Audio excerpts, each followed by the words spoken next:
pessoal, tudo bem? Bem-vindo a mais um Resute Responde. Vamos lá. Gilmar Santos, a economia do Brasil imperial, Brasil Império, era boa, média ou ruim?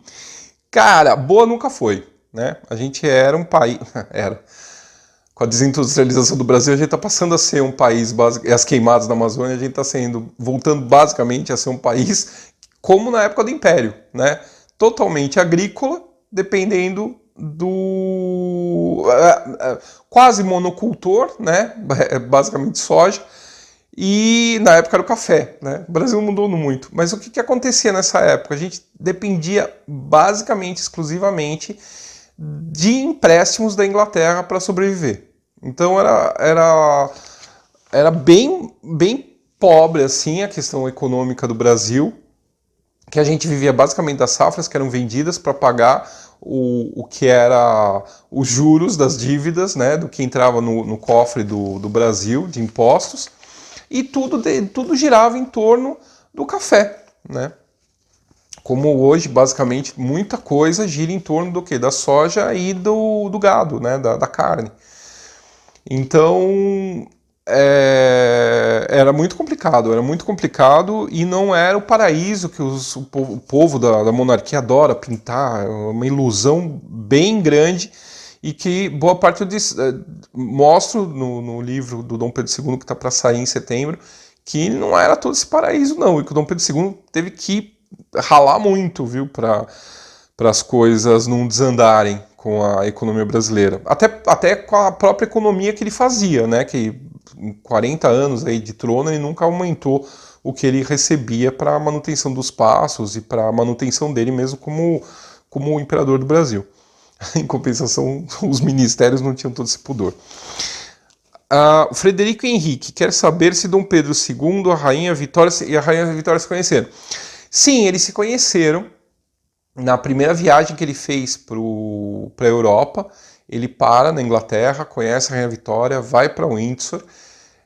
Na segunda ele também para lá, vai lá ver a Rainha Vitória.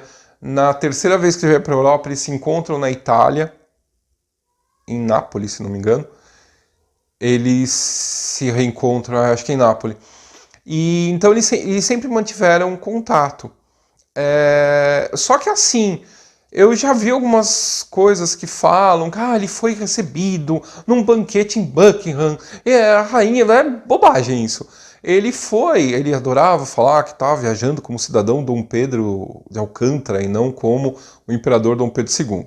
E aí, como cidadão Dom Pedro de Alcântara, ele entrava como cidadão Dom Pedro de Alcântara na casa da rainha. Então, assim, ela não fazia não havia uma recepção formal ao imperador do Brasil, porque ele fazia questão de falar que estava viajando clandestinamente. Só que todo mundo sabia que ele estava viajando, sabia o hotel que ele estava, os jornalistas iam atrás dele, enfim. As idiosincrasias do nosso imperador. E com isso, ninguém dava uma recepção oficial ao imperador do Brasil, porque ele falava que não era imperador do Brasil. Ok, então, aí ele vai ganhar a Rainha Vitória quer dar a ordem da jarreteira para ele. Só que aí ela dá para pessoa física, não para pessoa jurídica, dá para o cidadão Dom Pedro de Alcântara, não para o imperador Dom Pedro II. Se fosse para o imperador Dom Pedro II, seria uma baita de uma recepção em Buckingham, ou em Windsor, mas acho que Buckingham seria o lugar ideal. Ela vai com uma dama até o hotel que ele está e dá para ele, assim, como uma particular, sabe? Dá a comenda para ele. O Dom Pedro II tinha cada um. Aí tem o Luan Guedes, Dom Pedro II novo. Se Dom Pedro II escreveu algum livro? Não, ele só escreveu uns poemas terríveis, horrorosos. Eu fiz questão de colocar no livro que eu escrevi dele e demonstrar que era tudo mentira, aqueles poemas que até hoje os monarquistas colocam do exílio, que ele escreveu sobre o exílio, não sei o que, tudo bobagem. Isso daí foi tudo criado pelos próprios monarquistas na época, ainda que ele estava vivo, e ele mesmo tirava sarro. Ele falava assim, saiu mais um poema que dizem que é meu.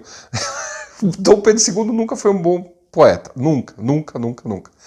Ele era bom com charadas, e ele era melhor ainda com traduções. Mas ele nunca escreveu nenhum livro com essas traduções. né? Existem partes esparsas das traduções das Mil e Uma Noites e do Velho Testamento que ele começou a fazer. Do Velho e do Novo Testamento que ele começou a fazer. Mas ele nunca publicou um livro dele com nada. Publicaram depois um livro chamado Poesias, do Pedro II, que não tem quase nada dele lá. J.G. Sepaiva. Se é verdade que a Carlota e o Dom João moravam em casas separadas. Então, a Dona Carlota era do chifre furado, como eu já falei para vocês, como vocês podem ler aqui no livro do Dom Pedro I. Ah, me perguntaram o que é o Dom Pedro IV. Dom Pedro IV, eu canso de falar, mas... Dom Pedro IV é o livro que é o título do livro que saiu em Portugal. O Dom Pedro, a História Não Contada, em Portugal saiu como Dom Pedro IV, a História Não Contada. Que o nosso Dom Pedro I do Brasil é o Dom Pedro IV lá de Portugal. Só que lá o Dom Pedro I deles é um rei medieval, né, que é o tal da Inês de Castro. É uma lenda legal para contar aqui, aliás. Vamos ver se eu faço um vídeo sobre a Inês de Castro e o Dom Pedro Dom Pedro Cruel, que é o Dom Pedro I. Então, mas voltando aqui, no Dom Pedro, a História Não Contada, eu conto a respeito da vida complicada que foi a do Dom João VI com a Carlota Joaquina. Ela tentou dar um golpe no marido, né? E por quê? Porque ele entrou em depressão, né? E ele se afastou, foi morar em Mafra.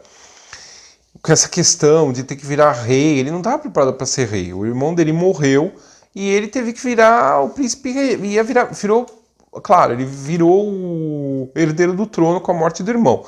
Mas depois de algum tempo, a mãe enlouqueceu, então ele teve que assumir a regência. O cara não estava preparado, entrou em depressão.